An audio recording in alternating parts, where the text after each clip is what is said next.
What's up, everyone? Alright, what's up, everyone? Welcome back to my EDH/Magic channel. And we've had some pretty decent growth here lately, so that's pretty good. By the way, we have lots of deck techs and general commander videos on the channel. So if you want to check those out, if you want to be notified when they become live, subscribe to the channel and make sure you like the video if you like the commander or the content. Anyways, today we're going to be doing a little something different.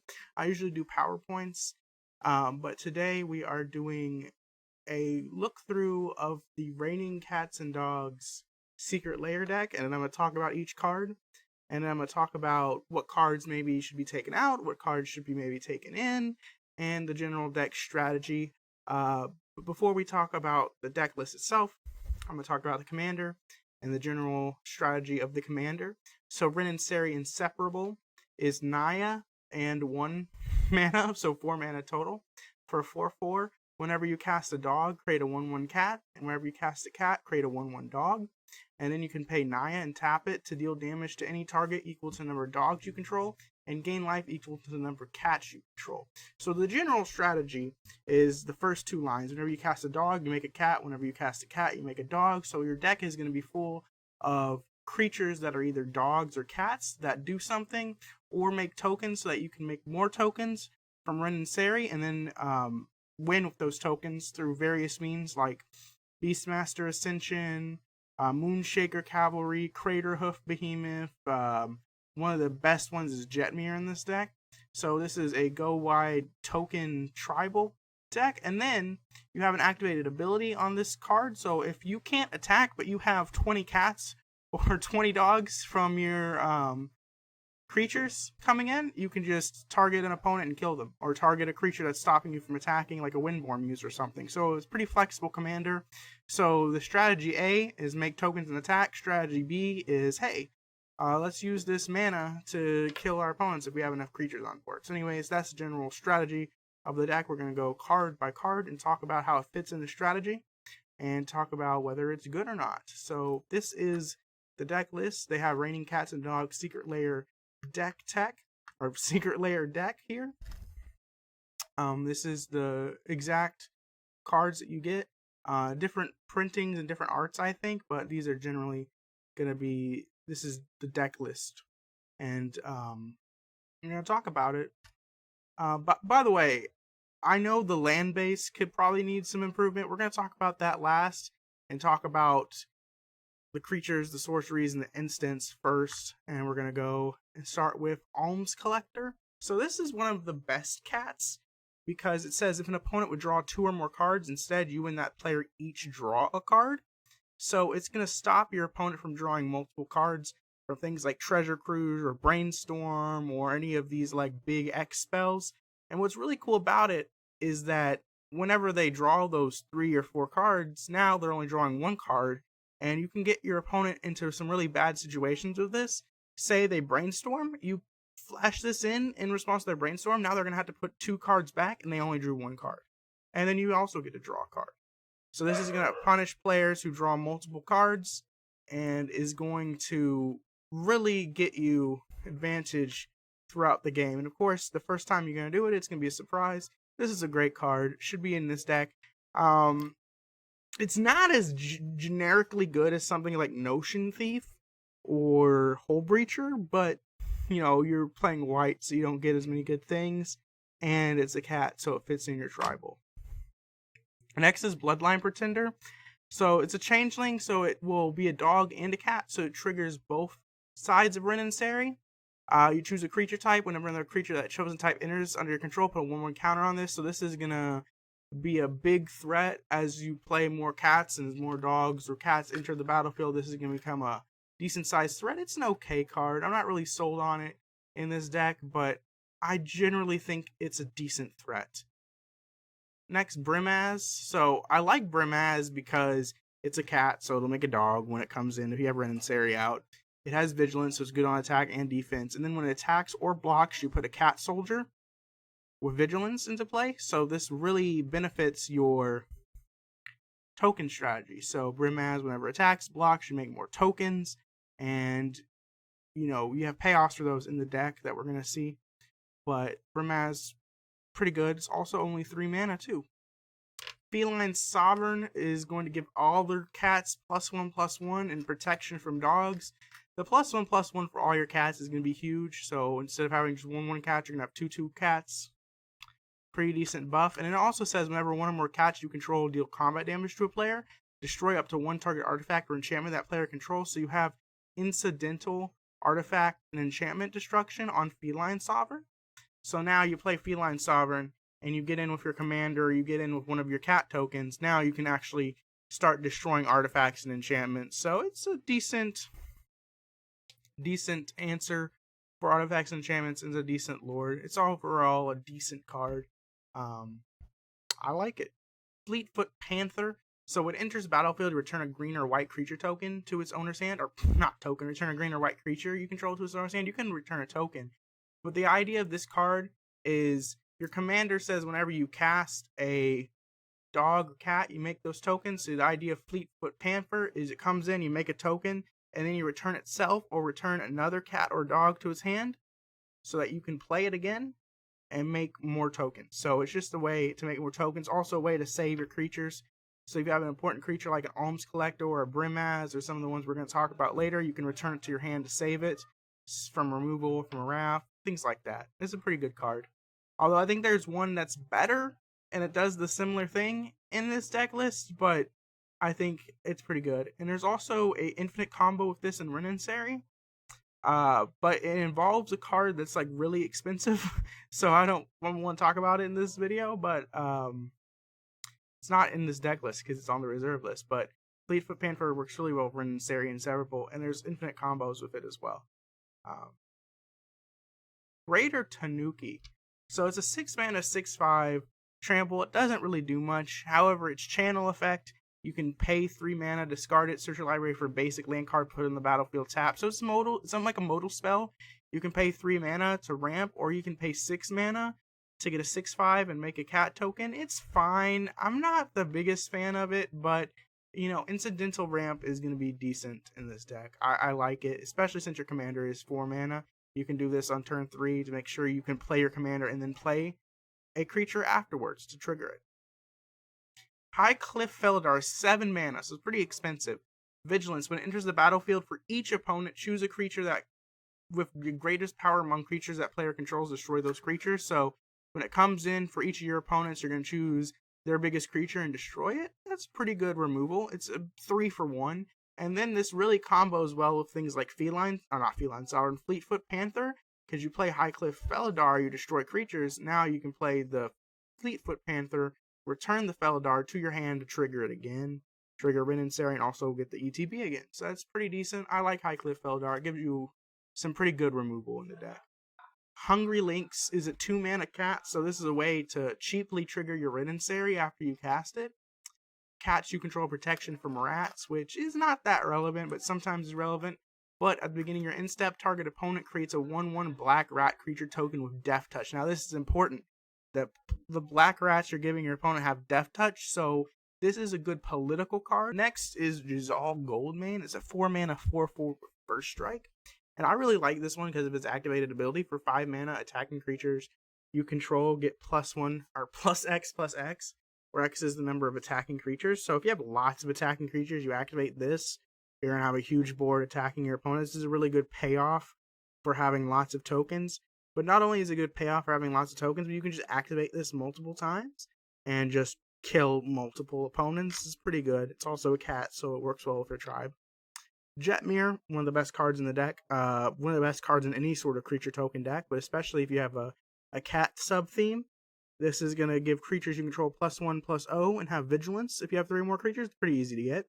+1/+0, additional +1/+0, so +2/+0 in trample if you have 6 or more, and then they're going to get +3/+0 and double strike if you control 9 or more creatures, which is not going to be very difficult in this deck. They're going to have lots of creatures, and now they're going to be buffed and have double strike, so that's going to be pretty good.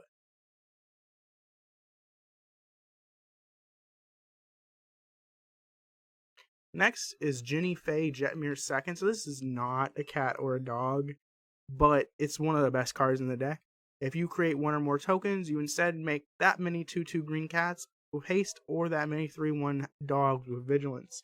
So why this is good is because your commander is going to make 1/1 cats and 1/1 dogs. This, instead of being 1/1 cats and 1/1 dogs, are going to become 2/2 cats and 3/1 dogs. So now your tokens are going to be significantly better, and you have other things in the deck that make tokens that this is going to go really well with. Keeper of Fables is a cat. Whenever one or more non-human creatures you control deal combat damage to your player, draw a card.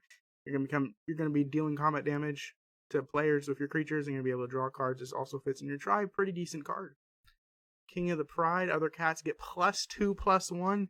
The +2/+1's a big buff to all of your cat tokens, and you're gonna make lots of cat tokens. You're gonna have lots of cats into play, and getting them all +2/+1 is gonna be a pretty big buff. Yeah, it's a really good lord.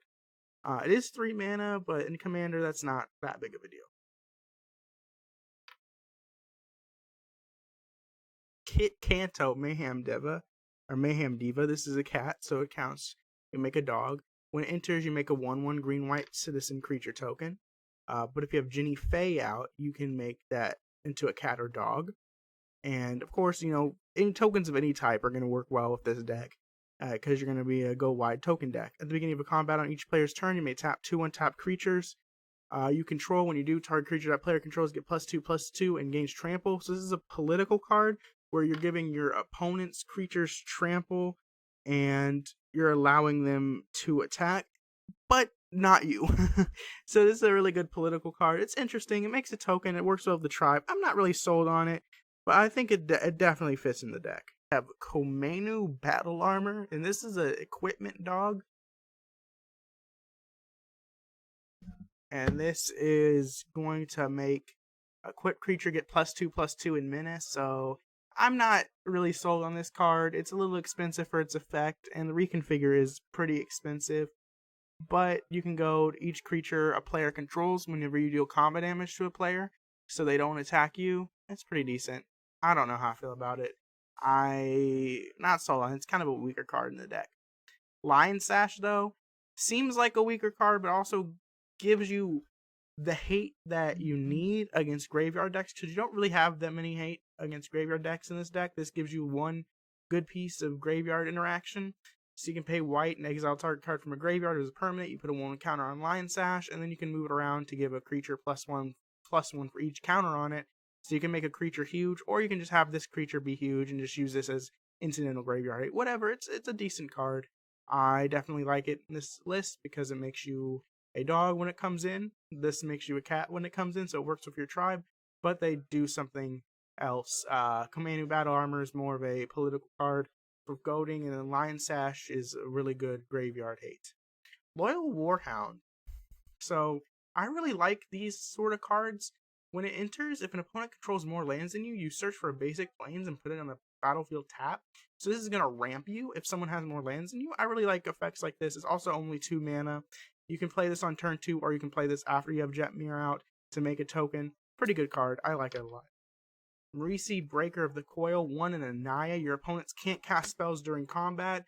That's actually huge, because now your opponents can't bounce all the creatures to your hand with Aetherize or Aether Spouts. Now your opponents can't fog you.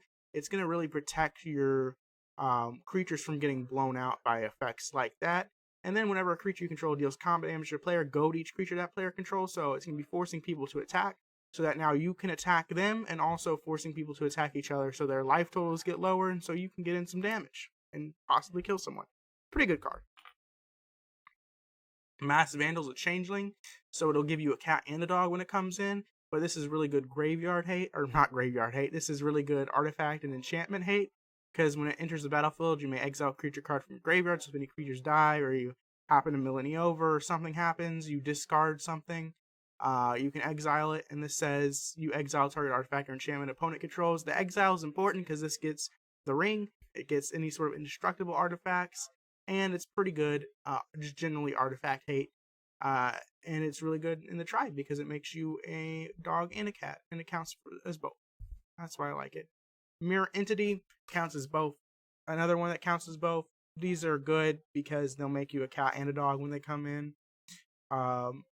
You can pay X to give creatures you control base power and toughness XX and gain all creature types, so they'll gain all of the lord effects of cats if they're a dog, or a dog if they're a cat. And then they'll just be bigger, and this is one good way of getting in lots of damage. It reminds me a lot of Jazal Goldmane, but you know, you're gonna have to play a lot of mana so that your creatures are gonna be large enough to make a difference, and they don't. This doesn't like really benefit from multiple activations like the where is it?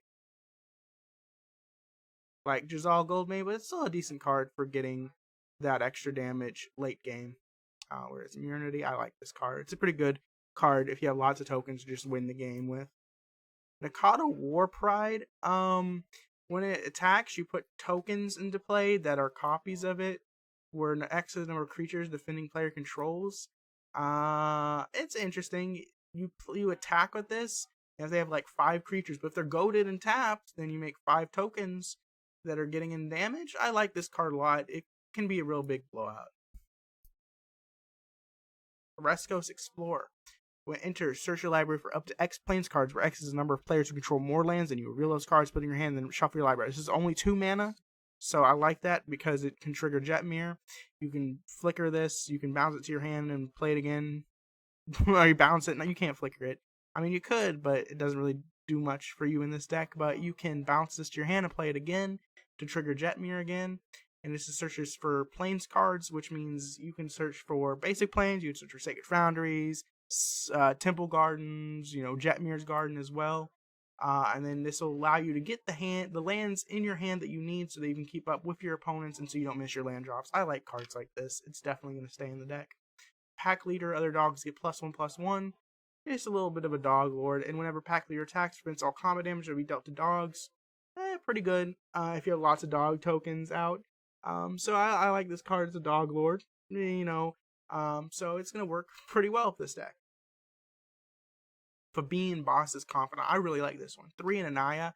Creature tokens you control have haste, so now you're playing your creatures. Now you get creature tokens, and now they have haste, so that you can attack as soon as they come into play. But also has Parley. Parley. At the beginning of combat on your turn, each player reveals the top card of their library.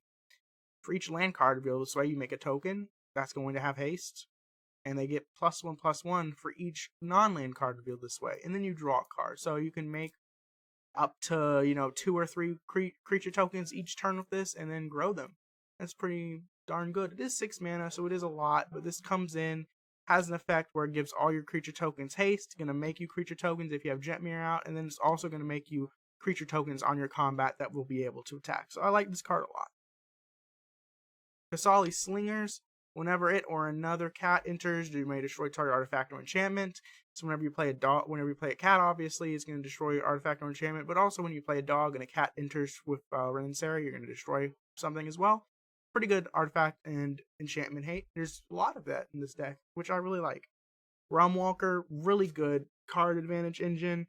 When it enters, you choose a creature type. You may look at the top card of your library anytime and cast creature spells of the chosen type. Pretty good card advantage. Because now you get to play with the top card of your deck as well. Regal Caracal, other cats get +1/+1, have Lifelink. Lifelink is a pretty good ability, because now your cats, you grow your cats, they're going to be pretty good attackers with all your other lords or all your other effects that boost their power. Now giving them Lifelink, you're going to be able to gain life, so you can outrace your opponents if they have a big board as well. But this also comes in and makes 2 1/1 cats as well. There are going to be 2/2s with Lifelink, so pretty good body. Really works well with the white mainline effects in this deck. Sets Tiger. This is an interesting card because this gives you interaction. When it enters the battlefield, you gain protection from the color of your choice until end of turn. So if someone's attacking you with lots of green creatures, you play this, give you protection from green, allow you to win some combats also, because basically fogs your opponent's attackers. So now that you get to attack them for free, works well with your white mainline effects, because now you can pick this up, use it again, protects you from any targeted removal, or not targeted removal, anything that targets you, so any burn spells or anything like Grape Shot or Tendrils of Agony as well. So it's a pretty decent card. I like it a lot. It reminds me a lot of Teferi's Protection, but a lot worse, but it's a cat, so it'll make you a dog token when it comes in. Sky Hunter Strike Force. So this says flying melee. Whenever this creature attacks, it gets +1/+1 until end of turn for each opponent you attack. Okay, so all of the creatures you're gonna have will get +1/+1 when they attack, but if you attack multiple opponents, they'll get up to +3/+3. And if you have your commander, all of your creatures are going to have this ability. Pretty decent card. It's also only a 3 mana. As flying, that's pretty good in this deck. It's going to make you tokens. Pretty good card. Next is Spirited Companion. It's a dog that draws you a card. It's going to make you a token, draw you a card. Perfect. Stalking Leonin.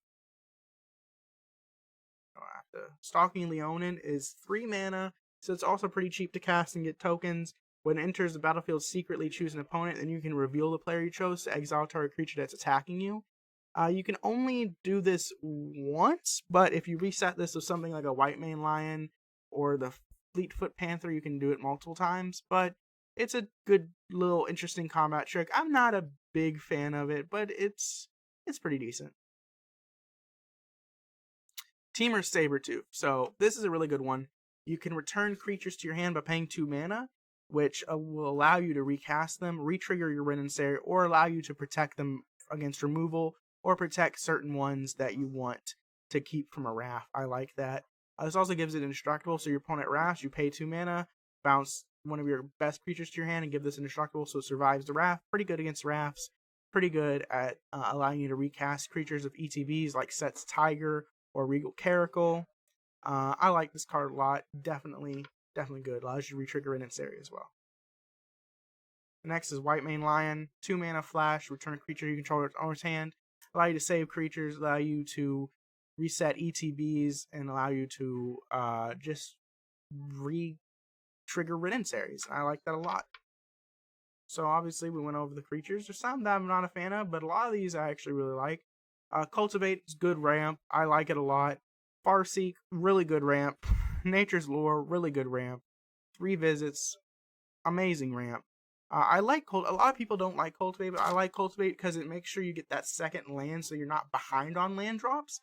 Because if you ramp but you're behind on land drops, it doesn't really do much for you. But this ramps you and gets you that land so you're not behind on land drops. I like that.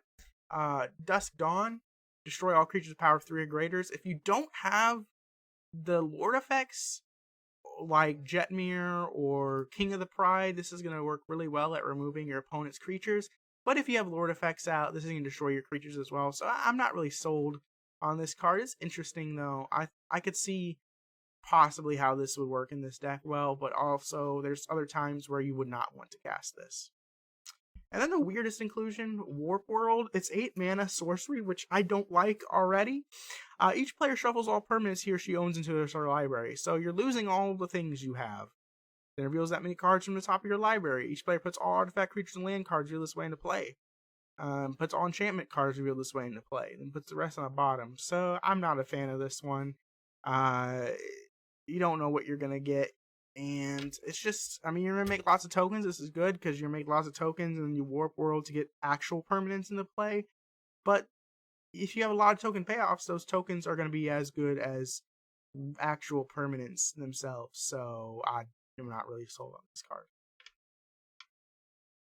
Crib Swap is seemingly expensive removal, but it has Shapeshifter, so it will trigger your Rin and Seri.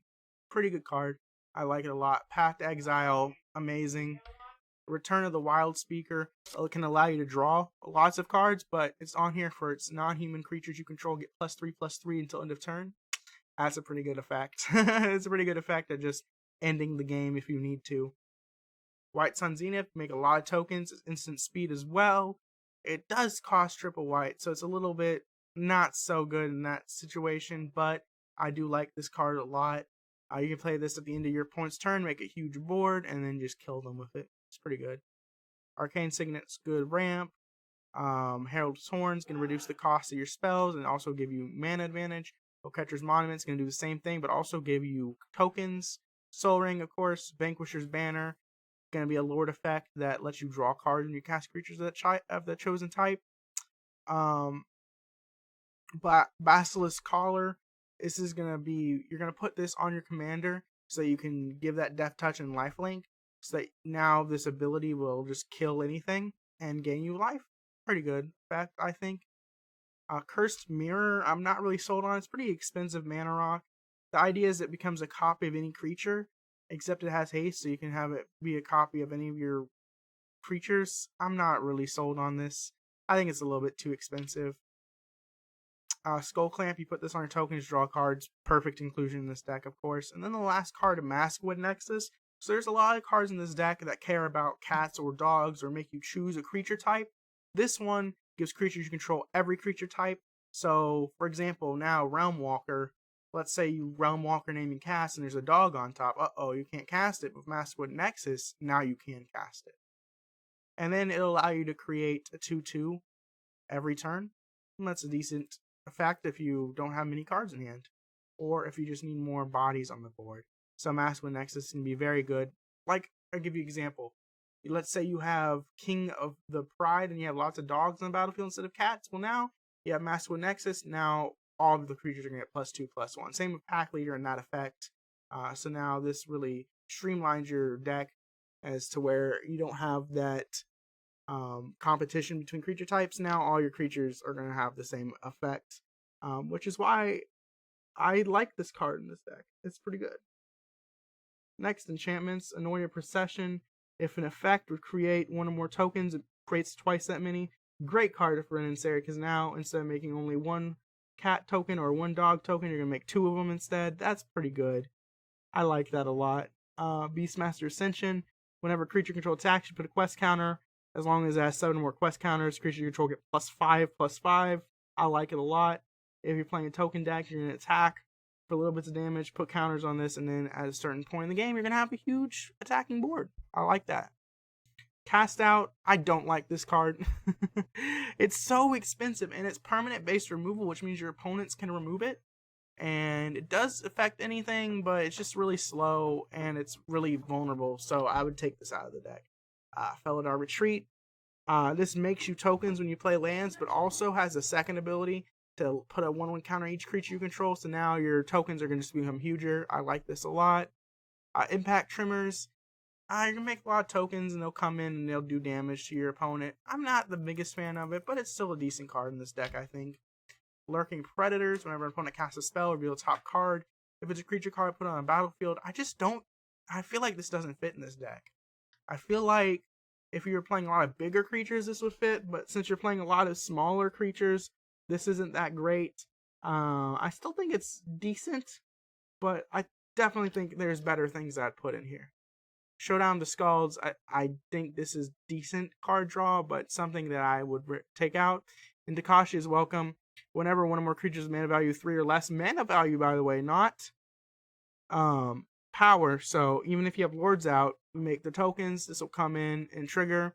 Draw a card only triggers once each turn, but still drawing an extra card each turn is pretty darn good. Anyways, we went over this deck, talked about which cards I like, which cards I don't like. Now we're going to talk about which cards are going out and which cards are coming in. What cards I took out. I don't like Bloodline Pretender. It's going to be a big threat, but it's a little slow. It's vulnerable, so I'm not a big fan of it. Cast Out, I already think I said I wasn't a big fan of it. It's too expensive and it's vulnerable removal. Kit Kanto really doesn't do all that much, so I'm taking it out. Lurking Predators doesn't seem great for this deck. Your creatures just aren't big enough to make it have that big of a threat, and it's expensive, so I don't like it in this deck in particular. Showdown of the Skulls, I think it's just a little too slow, and in Warp World, I just wasn't a fan of.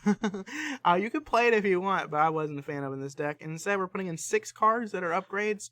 Bolt Hound, this is a dog, so this can come in and make you a cat. When it attacks, other creatures you control get +1/+0 until end of turn. So in a tokens deck, this fits well with your tribes, and this fits well in a tokens deck because now your attackers are going to get +1/+0. Leonin War Leader. When it attacks, you make 2 1/1 white cats that are tapped and attacking, similar to Brimaz, except this makes 2 of them. So it's going to be in this deck to make you more tokens. So over the course of the game, you have more bodies in play so that you can more easily kill your opponents. Moonshaker Cavalry. You could play this Orc Raider Hoof Behemoth. When it enters the battlefield, creatures you control gain flying and get +X/X or X number of creature you control. This is your win con, I like it. You play lots of tokens. You play this as a win con, and it gives your creatures flying, so they have evasion, and you're gonna buff them a lot. Roaming Throne works well. So you choose a creature type, so you can choose dogs or cats. It's a chosen type in addition to its other types, and if a triggered ability of another creature you control triggers, it triggers an additional time. So let's say you name cats. Well, now your Rin and Seri is going to trigger additional times for its first ability, so you make more tokens, and then you're going to get more triggers on this. Alms Collector, you're going to trigger this multiple times to draw multiple cards. Brimad, you trigger this multiple times. Things like Fleetfoot Panther, now you can bounce 2 things if you need to. So it's going to be pretty good. You can also name dogs as well to get multiple triggers in your Bolt Hound, for instance. Triggers Leonin War Leader multiple times. The Roaming Throne works really well with your commander, and lots of cards in this deck. It's pretty good in like all tribal decks, honestly, but in this deck it's going to have a pretty good effect. Next, we have Get Lost. This is so much better than Cast Out. This allows you to destroy target creature, enchantment, or planeswalker for 2 mana. Pretty good effect. You have Swords of Plowshares in this deck and Path. Get Lost is just like one of the best removal spells in the format. And then last card you have is Alurin. So Alurin is in this deck because of infinite combo potential. So any player may play a creature card of total casting cost 3 or less whenever he or she could play an instant and without paying its mana cost. So what you do is if you have Rin and Seri out, whenever you cast a dog, you make a cat. Whenever you make a cat, you cast a dog, right? You play something like White Mane Lion or Fleetfoot Panther. So Fleetfoot Panther comes in. Now you can cast it for free with Alurin, and you can bounce itself, and then just continue to cast it to make infinite tokens. And then you can either win with those infinite tokens by attacking, bump those up with a Cavalry or a Beastmaster Ascension, find an easy way to win. Now, it does give your opponents this ability, but most commander decks aren't built around Alurin, so you're going to be able to get advantage of this when your opponents are not. It's also only $40. I thought it was more expensive, but $40 for... I think this card is also on the reserve list, so you're going to get a decent card for this deck from this. Yeah, I like Alurin a lot. It's only printed once, and it fits really well in this deck. I would pick it up. But yeah, that's my cards are coming out. Cards are coming in. Lastly, we're going to talk about the mana base of this deck. I think the mana base is overall good. You have some good cards here. You have, Jetmir's Garden, lots of basics, and then these buddy lands. The only thing I would change is I would put fetch lands in here, and then put like Sacred Foundry, Stomping Ground, Temple Garden, cards like that in there. But that's a more optimized mana base. But anyways, thank you very much for watching. We'll see you next time. I hope you liked this video and we talked and learned a little about this deck. Anyways, thank you. Bye-bye.